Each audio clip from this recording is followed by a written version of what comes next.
An airport supervisor looked at a man in casual clothes and said, "Sir, this priority lane is for military personnel only. You need to move to the regular line." The man quietly showed his ID. The supervisor glanced at it and laughed. "Anyone can fake a military ID. I said move." What that supervisor didn't know, the man he just insulted was Colonel James Richardson, commander of the 82nd Fighter Wing, the highest-ranking Air Force officer at that entire airport. And his response to this disrespect would change that supervisor's life forever. In the next 20 minutes, security cameras captured everything. The supervisor went from laughing to begging. And this story became a lesson taught at airports across America about respect, humility, and why you should never judge someone by their clothes. Before we dive into this powerful story about respect and consequences, hit that like button and subscribe to our channel. We share real stories about justice and karma. Drop a comment telling us where you're watching from, and let's get into what happened at Gate 47. Colonel James Richardson was 48 years old. He had served in the United States Air Force for 28 years. He started as a young pilot fresh out of the Air Force Academy and worked his way up through skill, dedication, and sacrifice. James had flown combat missions in Iraq and Afghanistan. He had commanded fighter squadrons. He had trained hundreds of young pilots. 3 years ago, he was promoted to colonel and given command of the 82nd Fighter Wing, one of the most prestigious positions in the Air Force. Despite his rank and achievements, James was humble. He didn't demand special treatment. He didn't wear his uniform when traveling on personal time. Today, he was flying home to visit his elderly mother who was sick. He wore jeans, a simple polo shirt, and a baseball cap. He looked like any regular traveler. But in his wallet, he carried his military ID. The ID that gave him access to TSA pre-check and priority boarding lanes reserved for active military personnel. Derek Mason was 35 years old. He had worked at Chicago O'Hare International Airport for 8 years. He started as a gate agent and had been promoted to supervisor 3 years ago. The promotion went to his head. Derek liked feeling powerful. He liked telling people what to do. He especially liked catching people trying to cheat the system, or at least what he thought was cheating. To Derek, everyone was lying about something. Everyone was trying to get special treatment they didn't deserve. Derek had a particular problem with military personnel. His younger brother had joined the army and gotten more attention from their parents than Derek ever did. Deep down, Derek resented anyone in uniform. He saw them as people who got unearned respect and privileges. When Derek saw someone in casual clothes using the military priority lane, he assumed they were lying. He never considered that military personnel don't always wear uniforms. It was a Thursday afternoon, 3:30 p.m. The airport was moderately busy, not packed, but steady traffic. Flight 847 to Seattle was boarding at Gate 47. Colonel Richardson arrived at the gate 30 minutes before boarding, as he always did. He had his military ID ready. The priority lane for military, first class, and frequent flyers had only 2 people ahead of him. The regular boarding line had about 40 people. Derek Mason was supervising the gate that day. His regular gate agent, Sarah, was processing passengers efficiently. But Derek was watching everything, looking for problems, looking for people to correct, looking for opportunities to show his authority. When he saw James, a man in casual clothes, no uniform, step into the priority lane, Derek's eyes narrowed. Here we go again, he thought.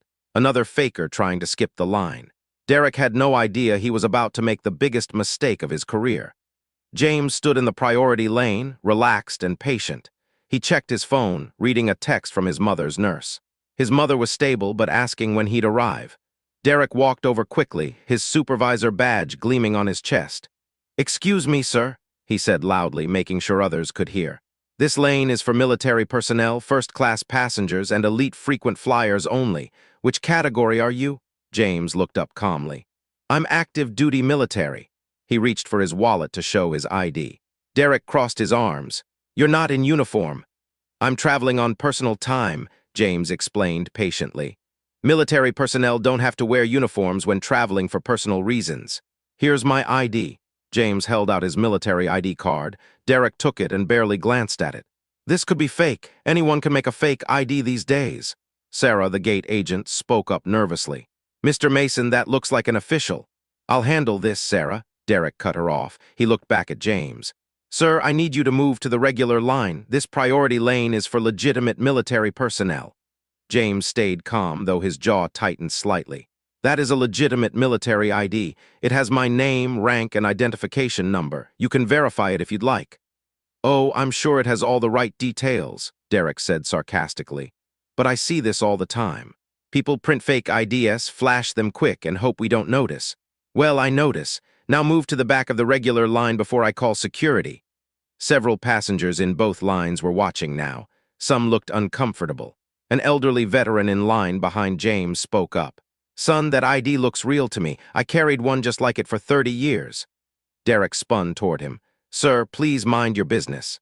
I'm trained to identify fake credentials. James took a deep breath. He had dealt with difficult people before. Look, I understand you're doing your job, but that ID is real. If you want to verify it, call your supervisor or contact the TSA. I am the supervisor, Derek said smugly, and I'm telling you to move, unless you have a first-class ticket or elite status with the airline. I don't, but then you don't belong in this lane. Military personnel would be in uniform or have official orders. You're just a regular passenger trying to skip the line. Sarah, the gate agent, tried again. Mr. Mason, maybe we should just scan his ID to verify. Sarah, one more word and you're written up, Derek snapped. He turned back to James. Sir, last warning. Move now or I'm calling security to remove you from the airport. The line behind James was growing. People were getting frustrated. Some were filming on their phones, sensing drama. James remained incredibly calm. His military training had taught him discipline and patience. I'm not trying to cause a problem. I'm simply using a lane I'm authorized to use. My ID is legitimate. Your so-called ID doesn't mean anything to me, Derek said, his voice getting louder. You know what I think? I think you're one of those people who pretends to be military for attention. Stolen valor. That's what this is. Several passengers gasped. Stolen valor, pretending to be military when you're not, was a serious accusation and deeply offensive to actual service members. The elderly veteran behind James stepped forward. Young man, you're making a serious accusation. You better be sure before you. I said stay out of this, Derek shouted at him. James's patience was running thin, but he kept his composure. I'm going to ask you one more time to verify my credentials properly. Contact the TSA. Contact airport security. Contact military liaison services. Any of them can confirm my status in 30 seconds. I don't need to contact anyone, Derek said. I can spot a fake from a mile away. You're not military, you're a liar. And now you're holding up this entire line with your scam. He raised his voice so everyone could hear. Attention passengers, this man is attempting to use the priority lane with fraudulent military credentials. We take stolen valor very seriously at this airport. Security is on the way to remove him. James closed his eyes for a moment. This had gone too far. When he opened them, his expression had changed. The easygoing traveler was gone.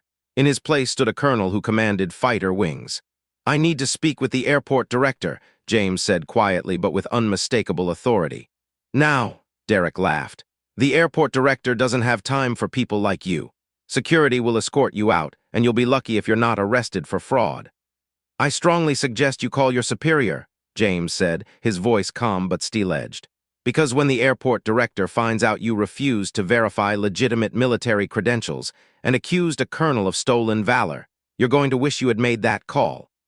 Derek's smirk faltered for just a second. Something in James's tone and his bearing made him uncertain. But Derek's pride wouldn't let him back down now. Not in front of all these passengers. Not after he'd made such a scene. Security is already on the way, Derek said, but his voice was less confident. They'll deal with you. 2 airport security officers appeared, Officer Martinez and Officer Chen. They had been called about a disturbance at Gate 47. Officers, thank you for coming, Derek said, regaining his confidence. This man is using fraudulent military ID to access the priority lane. He's also refusing to comply with my instructions to move to the regular line. Officer Martinez looked at James, then at Derek. Sir, he said to James, may I see your ID? James handed it to him. Officer Martinez looked at it carefully. His eyes widened. He showed it to Officer Chen, who also reacted with surprise. Mr. Mason, Martinez said carefully, this is a legitimate military ID. This gentleman is Colonel James Richardson, United States Air Force. The color drained from Derek's face. That can't be right. He's not in uniform. He doesn't look like. Military personnel don't have to wear uniforms when traveling on personal time, Officer Chen said.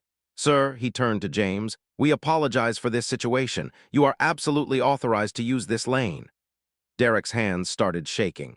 He realized his mistake, but pride and panic made him defensive. Well, how was I supposed to know? He should have said he was a colonel. He should have been more clear. James looked at him steadily. I told you I was active duty military. I showed you my legitimate ID. I asked you multiple times to verify it properly. You chose not to. The elderly veteran spoke up again. Young man told you 3 times that ID was real. You just didn't want to listen. Sarah, the gate agent, added quietly, Mr. Mason, I tried to tell you to verify it. Derek turned to her angrily. You're not helping, Sarah. Officer Martinez stepped between them. Mr. Mason, I think you need to step away from the gate. Colonel Richardson has been patient enough. But James held up his hand. Officer, I'd like to speak with the airport director before I board. This isn't just about me. This is about how this supervisor treats military personnel and passengers in general. I'll call Director Williams right now, Martinez said, pulling out his radio. Derek's face went from white to red. Now wait a minute, there's no need to involve the director. I made an honest mistake. I was just doing my job. You accused me of stolen valor, James said, his voice quiet but firm. In front of dozens of witnesses. You refused to verify legitimate credentials. You threatened to have me arrested. And based on your reaction to that veteran behind me, I suspect this isn't the first time you've disrespected military personnel. Within 5 minutes, Airport Director Patricia Williams arrived at Gate 47. She was a former Army officer herself, now in her late 50s, and she ran O'Hare's operations with precision and respect. Colonel Richardson, she said immediately, recognizing his rank from the radio call. I'm Patricia Williams, Airport Director. I understand there's been an incident. Ma'am, James said respectfully, your supervisor accused me of using fraudulent military credentials and threatened to have me arrested for stolen valor, despite showing my legitimate ID and asking multiple times for proper verification. Director Williams turned to Derek. Is this true? Derek stammered. I thought he was faking. He wasn't in uniform. I see people try to scam the system every day. Did you look at his ID? Williams asked sharply. Yes, but did you attempt to verify it through proper channels? I didn't think I needed to. Did Colonel Richardson ask you to verify it? Derek was silent. Sarah spoke up. Ma'am, he asked 3 times. I also suggested we verify it, but Mr. Mason told me to stay out of it. Director Williams's expression hardened. Colonel Richardson, on behalf of Chicago O'Hare International Airport, I deeply apologize. This is completely unacceptable. She turned to Derek. You're suspended immediately pending a full investigation. Badge and radio. Now, Derek's mouth fell open. You're suspending me for trying to maintain order, for doing my job. You're suspended for failing to follow proper verification procedures, for making false accusations of a federal crime, for ignoring your own staff's input, and for treating a distinguished military officer with disrespect, Williams said firmly. And if the investigation confirms what I'm hearing, you'll be terminated. Derek's hands shook as he removed his supervisor badge and radio. He looked at James desperately. Sir, I'm sorry. I made a mistake. Please, I have a family. I need this job. James looked at him for a long moment. When he spoke, his voice wasn't angry, it was sad. You didn't make a mistake. You made a choice. You chose not to verify my credentials because you'd already decided I was lying. You chose pride over doing your job correctly. You chose to humiliate me in front of dozens of people rather than take 30 seconds to check. He paused. But this isn't really about me, is it? How many other military personnel have you treated this way? How many didn't have the rank or the resources to push back? Derek had no answer. Director Williams gestured to security. Officers, please escort Mr. Mason to HR. Colonel Richardson, again, my deepest apologies. Your flight is being upgraded to first class, complimentary, and I'll personally ensure this incident is documented and addressed. As Derek was led away, the entire gate area erupted in applause. Passengers who had witnessed everything clapped for James. The elderly veteran saluted him. Even other airport staff who had heard what happened came by to apologize and thank him for his service. James just nodded humbly. He didn't want applause, he just wanted to go home to his sick mother. But he knew this had to be addressed not for him, but for every service member who traveled through that airport. Sarah approached him. Sir, thank you. Mr. Mason has been treating people poorly for years. Military, elderly, anyone he thought he could push around. We complained, but nothing happened because he was management. Maybe now something will change. James smiled gently. Then something good came from this after all. Several passengers had filmed the confrontation. By that evening, the video was all over social media. Airport supervisor accuses Air Force colonel of stolen valor became a trending story. The video showed everything: Derek's aggressive attitude, his refusal to verify credentials, his accusation of fraud, and then his shock when security confirmed James was a real colonel. The comments section exploded with outrage. This supervisor should be fired immediately. Stolen valor accusations are serious. That colonel showed incredible patience. I would have lost it. This is how our military gets treated. Disgusting. Notice how calm and respectful the colonel remained throughout. That's real discipline. The airport's investigation took 3 days. They interviewed Sarah and other gate agents. They pulled security footage. They discovered that Derek had a pattern of treating military personnel with suspicion and disrespect. 6 other complaints had been filed against him over the past year, all ignored because he was management. Derek Mason was terminated for cause. He tried to fight it, but the evidence was overwhelming. The video alone was damning, but the pattern of behavior sealed his fate. He couldn't find another airport job anywhere.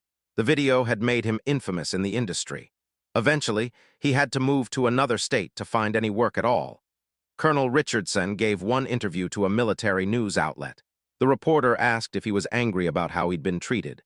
"I wasn't angry," James said. "I was disappointed. I've spent 28 years serving this country. I've missed birthdays, anniversaries, holidays. I've been in combat zones.